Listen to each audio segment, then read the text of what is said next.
জানি না এখানে আপনাদের সাথে কথা বলবো, আমি সত্যি জানি না। ব্রেকিং নিউজ, অপু বিশ্বাসের অসুস্থতার খবর শুনে কান্নায় ভেঙে পড়লেন পরিমণি। ছুটে চলে গেলেন হাসপাতালে।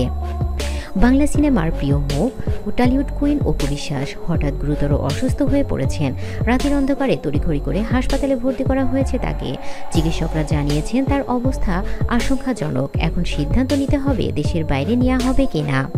অপু বিশ্বাসের অসুস্থতার খবর ছড়িয়ে পড়তে চলচ্চিত্র অঙ্গনে নেমে আসে শোকের ছায়া। সবাই এক এক করে হাসপাতালে ছুটে যান। তবে সবচেয়ে বেশি আলোচনায় এসেছে এক নাম, পরিমণি। সে বলে, অপু আপা শুধু আমার সিনিয়র না, উনি আমার বড় বোনের মতো। তার কাছ থেকে আমি অনেক কিছু শিখেছি। এই খবরটা শুনে আমি নিজেকে ধরে রাখতে পারিনি।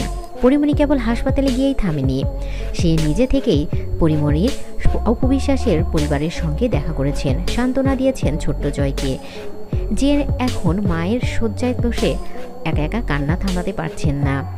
অপুর পাশে দাঁড়িয়েছিলেন শাকিব খানও। তিনি বললেন, অপু শুধু আমার সন্তানের মা না, সে আমার জীবনের এক গুরুত্বপূর্ণ অধ্যায়। আমি চাই সে সুস্থ হয়ে আবার আমাদের মাঝে ফিরুক। ডাক্তাররা জানিয়েছেন অপু বিশ্বাসের অবস্থা এখনও স্থিতিশীল নয়, তাকে বিদেশে পাঠানোর প্রস্তুতি চলছে। পুরো হাসপাতাল জুড়ে এখন একটাই কথা, অপু বিশ্বাস যেন দ্রুত সুস্থ হয়ে আবারও ফিরে আসুক। সোশ্যাল মিডিয়াতে শুরু হয়েছে দোয়া ও প্রার্থনার ঝড়। হাজার হাজার ভক্ত লিখেছেন, অপু আপা আপনি আমাদের গর্ব, আপনি ফিরে আসবেন ইনশাআল্লাহ। অপু বিশ্বাসের অসুস্থতার এই দুঃসময়ে পরিমণি, শাকিব খান এমনকি পুরো ইন্ডাস্ট্রির একসাথে প্রার্থনায় যুক্ত হয়েছেন। এ যেন এক মানবিক মুহূর্ত, যেখানে প্রতিদ্বন্দ্বিতা ভুলে সবাই একসাথে দাঁড়িয়েছে প্রিয় অপুর জন্য।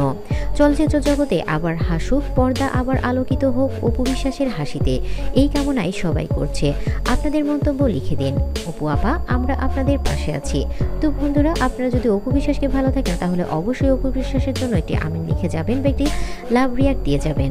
ভিডিওটি ভালো লাগলে লাইক, কমেন্ট বেশি বেশি করে শেয়ার করবেন। আর অপু বিশ্বাসের আপডেট পেতে হলে অবশ্যই আমার চ্যানেলটি সাবস্ক্রাইব করে পাশে থাকা বেল আইকনটি অন করে রাখুন। ধন্যবাদ সবাইকে।